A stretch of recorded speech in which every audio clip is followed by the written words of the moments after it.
अस्सलामुअलैकुम बच्चों, स्वागत है आप लोगों इस यूट्यूब चैनल में। आज हम पढ़ने वाले हैं किताबें कुछ कहना चाहती है। यहाँ पर ढेर सारी किताबें हैं जो आप लोगों से बातें करना चाहती है। क्या आप लोग बातें करना चाहते हो? तो चलिए जानते हैं और बातें भी करते हैं किताबों से। सफदर हाशमी, जो कि इस सुंदर सी कविता को लिखने वाले इंसान, हमारे कवि। देखिए, अगर आप लोगों को पता है सबसे अच्छा जो दोस्त हमारा बन सकता है, अच्छा और सच्चा, तो वो है हमारी किताब। किताब से दोस्ती कर लो, बाकी दोस्तों की ज़रूरत ही नहीं पड़ेगी। अब देखते हैं सफदर हाशमी, इनका परिचय। 12 अप्रैल को उनका जन्म हुआ है। 1954 दिल्ली में हुआ है। मृत्यु 2 जनवरी 1989 को हुआ है, गाज़ियाबाद उत्तर प्रदेश, जैसे कहते हैं यूपी। परिचय में वो नाटककार थे, कलाकार थे, निर्देशक, डायरेक्टर थे, गीतकार, बहुत सारे सॉन्ग्स लिखे, कलाविद, आर्टिस्ट। और इन्होंने क्या लिखा है, दुनिया सब की, ये जो पुस्तक है उसमें कविताएं संकलित की है।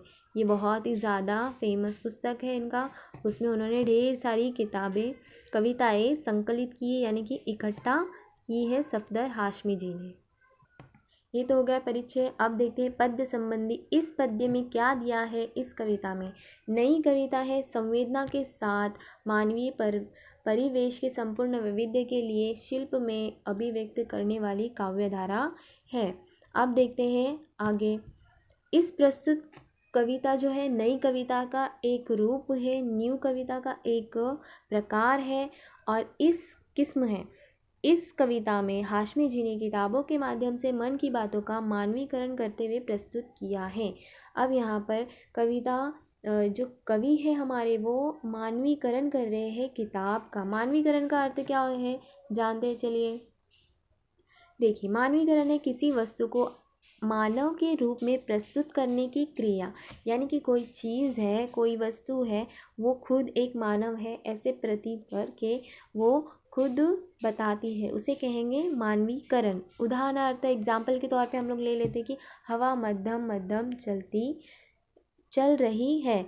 हवा सच में नहीं चल सकती, लेकिन कह रहे हैं कि जैसे मानव चलता है उसी प्रकार हवा भी मध्यम मध्यम चल रही। उसी प्रकार किताबें हमसे बातें करना चाहती है। ये हाशमी जी ने मानवीकरण करते हुए हमें किताबें कुछ कहना चाहती है, ये कविता को हमें समझाया है। देखिए, चलिए जानते हैं। देखिए, ये है पैराग्राफ। तो किताबें करती हैं बातें बीते ज़माने की, आज की, कल की, एक एक पल की। हमें पता है किताबें पिछले ज़माने की बातें करती है, यानी कि यहाँ पर हिस्ट्री वाली किताबें आती है ना। उसमें सारी की सारी पहले जो घटनाएं हुई है उसमें दर्ज होती है, ऐसी किताबें उसे कहेंगे। ज़माने की मतलब पहले की ज़मानों की बातें करती है, यानी कि पहले जो भी कुछ चीज़ें हुई वो किताबें में दर्ज किया जाता है और वो हमें पढ़ने के लिए किताबों से ही मिलती है। तो आज की, यानी कि न्यूज़पेपर वगैरह रहता है या फिर जीके की बुक्स रहती है, जो भी कुछ चीज़ें हो रही हैं उसमें दर्ज होता है, तो आज की है ना। तो किताबों में जनरल नॉलेज की बुक देखिए आप लोग, उसमें आज की बातें लिखी, करंट अफेयर्स जिसे कहते हैं। कल की बातें लिखी, आने वाले कल में क्या होने वाला है उसकी भी बातें। एक सादा सिंपल सा उदाहरण, किसी ने ऐसे सोचा था कि अगर हमारे जो ये स्कूल है वो कहाँ आ जाए, किस पर आ जाए, मोबाइल पर आ जाए या फिर टीवी पर आ जाए, किसी भी प्रकार इंटरनेट से कनेक्टेड हो तो क्या होगा। तो आज हम वही क्या कर रहे हैं, महसूस कर रहे हैं, देख रहे हैं, और इंटरनेट के ज़रिए आप लोग घर बैठे ये पढ़ भी रहे हैं ना। तो कल क्या होने वाला है, ये भी सारी चीज़ें किताबों में दर्ज होती हैं। अब देखते हैं आगे। किताबें एक एक पल की, एक एक पल में क्या क्या होने वाला है, किस तरीके से होने वाला है, वो भी सारी चीज़ें जो मौजूद रहती है वो सिर्फ़ और सिर्फ किताबों में रहती है। अब दिया है कि खुशियों की, गमों की, है ना।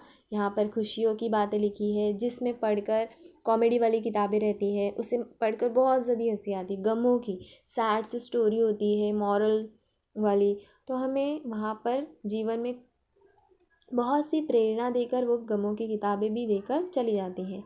अब देखते हैं आगे। फूलों की, बमों की, जीत की, हार की, प्यार की, मार की। फूलों की यानी कि कवि क्या कह रहे हैं, सफदर हाशमी, फूलों की यानी कि फिर से खुशियों की, फूलों की, खुशियों की, बमों की। अब बमों की किसे कहते हैं?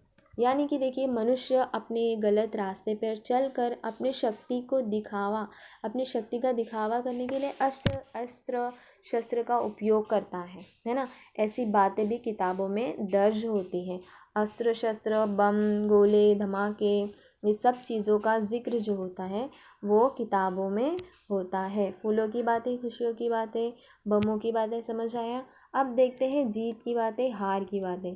किसी ने जीत यानी कि सक्सेसफुल लाइफ जी है, पहले बहुत उन्होंने स्ट्रगल किया, बहुत मेहनत की, लेकिन आज जाके वो कामयाब हुए हैं, ऐसी भी किताबें हैं।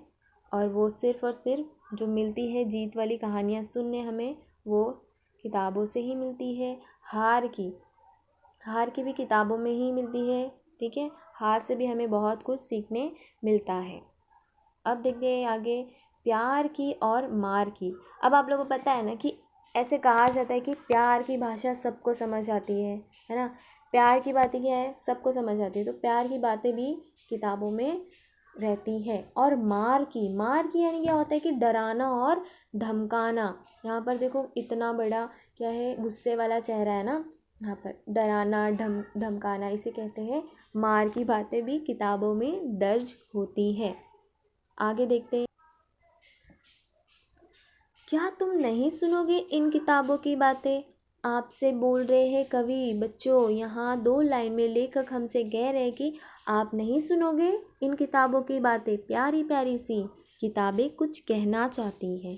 यहाँ पर किताबें कुछ कहना चाहती है। लेखक हमसे कहते हैं तुम्हारे पास रहना चाहती है, आपके पास ही रहना चाहती है। वो किताबों को दूर ना करे। इंटरनेट की दुनिया है, इसलिए हम बहुत सारा समय इंटरनेट पे गुजार देते हैं, मोबाइल्स में बहुत सारा समय वीडियो गेम में गुजार देते, लेकिन वहाँ किताबें हम पढ़ना नहीं चाहते। तो किताबें बहुत अच्छी होती है, हमें ज्ञान देती है, तो पढ़ना ज़रूरी है। किताबों में चिड़िया चहचहाती है, चिड़ियों की जो आवाज़ है तो उसे कहते हैं चहचहाट। तो जो किताबों में चिड़िया क्या करती है, चहचहाती है, आवाज़ें करती है। ऐसी भी कहानियाँ किताबों में दर्ज है। किताबों में खेतियाँ लहलहाती है, यानी कि खेती से रिलेटेड उससे सारी चीज़ें, इन्फॉर्मेशन किताबों में मिलती है। आप लोग अगर पढ़ोगे, खेती की किताबें अलग होती है, कहानियाँ अलग होती है ना, हिस्ट्री की अलग होती है, बहुत सारी किताबें होती हैं। देखिए आगे, किताबों में झरने गुनगुनाते हैं। झरनों को देखा है, जो ऊपर से नीचे बहता है, पता है आप लोगों ना, गुनगुनाते हैं, लेकिन वो आवाज़ को कहेंगे झरना। यानी कि यहाँ किताबों में झरने की खूबसूरती को भी बयां करने वाली ऐसी कई सारी किताबें आप लोगों को मिलेगी। परियों के किस्से सुनाती है। आप लोगों को पता है ना, आप लोग जब छोटे थे तो अम्मी, नानी, कोई तो आप लोगों को परियों वाली कहानियाँ सुनाए होंगे, याद है। तो वैसी भी सारी कहानियाँ वो जो सुनाए हैं, वैसी सारी कहानियाँ परियों वाली, वो कहाँ है, परियों वाली कहानी किताबों से ही निकल कर आती है, ठीक है। अब देखते हैं आगे, किताबों में रॉकेट का राज है। रॉकेट, देखिए किताबों में रॉकेट का राज है। यहाँ जो रॉकेट दिख रहा है उसका राज है, मतलब सीक्रेट है, रहस्य है। जैसे रॉकेट कैसे बना है, कितने लोग लगे हैं, कितनी सामग्री लगी है, हर एक का जो है इंफॉर्मेशन वो दर्ज होती है, वो सिर्फ़ और सिर्फ किताबों में होती है। अब देखते हैं आगे, किताबों में साइंस की आवाज़ है। साइंस जो है उसकी आवाज़ का है यहाँ पर कवि ने। साइंस जो हमारे वैज्ञानिक होते हैं, वो हर एक जो भी एक्सपेरिमेंट करते हैं, तो वो हर एक चीज़ अपने किताब में दर्ज करना नहीं भूलते। स्टार्टिंग टू एंड, शुरुआत से लेकर आखिरी तक, वो हर एक एक्सपेरिमेंट किस तरह का किया जाए, उसमें क्या क्या लगा है, किस तरीके की वस्तु है, कौन से केमिकल्स यूज़ किए हैं, वो सारी चीज़ें यहाँ पर मौजूद होती हैं, ठीक है। अब देखते हैं आगे, किताबों का कितना बड़ा भंडार है। किताबों में ज्ञान की भरमार है। अगर आप लोग पढ़ना चाहते हो किताबें तो पढ़ो। इतना बड़ा संसार है किताबों का, यानी कि दुनिया है किताबों की बहुत बड़ी। किताबें इतनी हैं कि आप लोगों की ज़िंदगी ख़त्म हो सकती है, लेकिन किताबों में लिखे हुए शब्द, अल्फाज, कहानियाँ वो कभी नहीं ख़त्म हो सकती। उसमें बहुत सारी भारी मात्रा में किताबें मौजूद हैं, और हमें इन नॉलेज में हमारी इजाफ़ा करना होगा। तो किताबें पढ़ना ज़रूरी है और आप लोग पढ़ो भी। क्या तुम इस संसार में नहीं जाना चाहोगे? देखिए कवि फिर कह रहे हैं हमसे, क्या तुम इस संसार में, मतलब है किताबों की दुनिया में आप नहीं जाना चाहते हो? आप लोग जाओगे तो सिर्फ़ और सिर्फ ज्ञान मिलेगा, वहाँ पे नॉलेज मिलेगी। तो ज्ञान के लिए जाओ, पढ़ो। ठीक है। अब देखिए आगे, किताबें कुछ कहना चाहती हैं, तुम्हारे पास रहना चाहती हैं। आप लोगों के पास किताबें कहना चाहती है, आप लोगों से समझ आया क्या कहना चाहती है अब, और तुम्हारे पास रहना भी चाहती है। तो इस किताब को अपने से दूर ना करे, किताब को अपने पास रहने दे, क्योंकि मैंने कहा ना, किसी ने कहा है कि किताबों से अच्छा और सच्चा दोस्त कोई नहीं हो सकता। तो यहाँ सफदर हाशमी जी ने बहुत ही सुंदर तरीके से इस किताब की यहाँ पर बताया है इस कविता को, और आप लोगों को स्पष्ट किया है हमने। आप लोगों को समझ आ गया होगा वीडियो। तो इस वीडियो को लाइक करिए और चैनल को सब्सक्राइब करिए। मिलते हैं अगले वीडियो में। अल्लाह हाफिज़।